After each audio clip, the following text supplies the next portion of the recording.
बंगाल के मुख्यमंत्री और तृणमूल कांग्रेस के मुखिया ममता बनर्जी नीति आयोग के अहम बैठक में हिस्सा लेने के लिए दिल्ली जाने वाली है।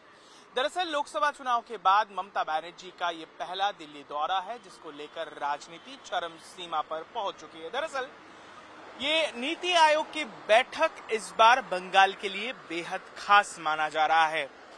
और उसके साथ जब कांग्रेस शासित राज्य के मुख्यमंत्री ने इस मीटिंग को बॉयकॉट कर दिया है और उसी में इंडिया अलायंस यानी इंडिया ब्लॉक के एक प्रमुख शरीक दल तृणमूल कांग्रेस और उनके मुख्यमंत्री ममता बनर्जी वो इस मीटिंग में हिस्सा ले रही है, कहीं ना कहीं ये दर्शाता है कि क्या किसी भी तरीके से अंदरूनी अनबन चल रहा है इंडिया ब्लॉक में, जबकि तमाम ज्यादातर जो है इंडिया कांग्रेस शासित राज्य के मुख्यमंत्री या फिर अन्य जो विपक्ष के कई सारे इंडिया ब्लॉक के जो पार्टनर्स है वो इसमें शरीक नहीं हो रहे हैं। तो ममता बनर्जी ने क्यों आखिरकार इस बैठक में वो हिस्सा ले रही है, इसमें हम बता दें कि तृणमूल कांग्रेस के अंदर से जो खबर है, ममता बनर्जी दरअसल नाराज है कांग्रेस के रवैया से। उनका कहना है कि इसमें ये फैसला जब लिया गया कि नीति आयोग की इस बैठक को बॉयकॉट किया जाएगा, लेकिन उससे पहले इंडिया ब्लॉक के जो किरदार है या फिर राजनीतिक दल है उन लोगों से मशवरा नहीं की गई थी। ये फैसला कांग्रेस अकेले लिया था। अगर इससे पहले उन्होंने इस बात पर वो लोग बात करते तो शायद एक आम राय बन सकती थी, लेकिन वो नहीं हो पाया। दूसरी बात, और इसी के कारण तृणमूल के अंदर से जो खबर है, अभी तक ये तय नहीं है कि ममता बनर्जी इस बार के दिल्ली दौरे के दौरान सोनिया गांधी या फिर राहुल गांधी से जो है वो मुलाकात करेंगे कि नहीं। अब तक जो खबर है कि अलग समय की मांग नहीं की गई है। बहरहाल मैं आपको बता दूं कि ममता बनर्जी इस दौरान पार्लियामेंट यानी संसद भवन भी जाएंगी, तो उस दौरान हो सकता है इन लोगों से मुलाकात हो जाए। तमाम विपक्ष के जो राजनीतिक दल है उनसे भी बात हो सकती है, लेकिन औपचारिक रूप में अभी तक कोई समय तय नहीं किया गया है। दूसरी बात, तृणमूल कांग्रेस के लिए ये नीति आयोग की बैठक बहुत अहम हो जाती है, खासकर वेस्ट बंगाल के लिए, क्योंकि इस बजट के बाद भी देखा गया है कि ये जो यूनियन बजट है इसके बाद ममता बनर्जी और तृणमूल कांग्रेस का ये रवैया रहा कि बंगाल को वंचित किया गया है। जिस तरीके से राहत बिहार और आंध्र प्रदेश के लिए दी गई है, बंगाल उससे डिप्राइव है, नाखुश है और इस बात की इजहार करना बेहद जरूरी है। ममता बनर्जी की माने तो उन्होंने ये कहा है कि राज्य की जो लंबी मांग है, यानी केंद्र के तरफ से जो चाहे वो प्रधानमंत्री आवास योजना हो या फिर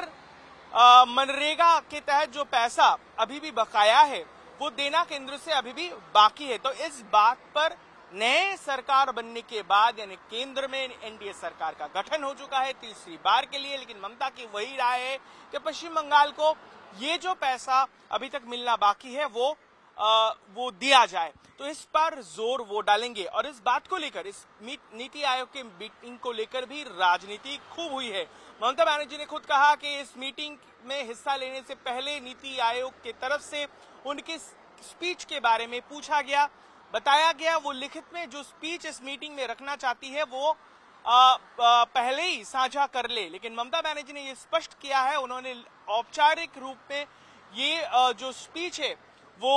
बाकायदा उन्होंने भेज तो दिया है, लेकिन जब वक्त आएगा मीटिंग का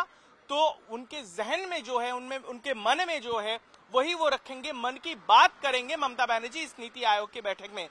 अब तक ममता बनर्जी का जो कहना है कि राज्य की जो लंबी मांग है इस पर ही जोर दिया जाएगा और इस बीच हो सकता है जो आम सहमति नहीं बन पाई, जो अनबन कहीं ना कहीं दर्शाता है और इसके चलते तृणमूल कांग्रेस के भीतर से खबर है कि ममता बनर्जी नाराज चल रही है कांग्रेस के रवैये को लेकर। कहीं ना कहीं ये एक तरीके से ये एक निर्देश है। देखिए 21 जुलाई की जो इस बार की जो मार्टिर्स डे यानी शहीद दिवस कोलकाता में सालाना होता है, जिसमें अखिलेश यादव को न्योता दिया गया था, लेकिन कांग्रेस के कोई भी पार्टी के नेता को नहीं बुलाया गया था। अखिलेश यादव आए थे, तेजस्वी यादव को भी बुलाया गया था, शरद पवार को भी ममता बनर्जी खुद मुंबई जाकर उन्होंने कहा था कि आप आइए 21 जुलाई की मीटिंग में, लेकिन अखिलेश यादव यहाँ पर आए थे, लेकिन कांग्रेस को नहीं बुलाया गया था। और उस बार भी दिखाया गया था कि जो अपोजिशन ब्लॉक है, इंडिया ब्लॉक, उसमें अहम किरदार इन पार्टियों का भी है जितना हिस्सा कांग्रेस का है। यानी कहीं ना कहीं down the line Mamata Banerjee ये बार बार एक जो है मैसेज जो है वो कांग्रेस तक पहुंचानी चाहती है कि कहीं ना कहीं जो कांग्रेस अकेले सुपर पावर नहीं है जब तक बात आती है ओपोजिशन यूनिटी की। तो शायद इसी कारण है। लेकिन ममता बनर्जी जो है अभी तक जो पता चल पा रहा है कि हालांकि 25 तारीख को उनको यहां से रवाना होना था, लेकिन 25 तारीख वो नहीं जा पा रही है। वो उसके अगले दिन वो जाएंगे, लेकिन इस मीटिंग में अभी तक जो है वो शरीक रहेंगी। और बंगाल की जो बात है, पुरजोर जो मांग है, वो नीति आयोग की इस बैठक में रखा जाएगा। लेकिन उसको लेकर दिल्ली में भी राजनीति अहम चरम सीमा पर है। हो सकता है कि वो विपक्ष के तमाम राजनीतिक दलों से बात करके वो क्या बोलेंगे वो देखने लायक रहेगा। कोलकाता से प्रवीर विश्वास के साथ ऋतिक, चुनाव आज तक के लिए।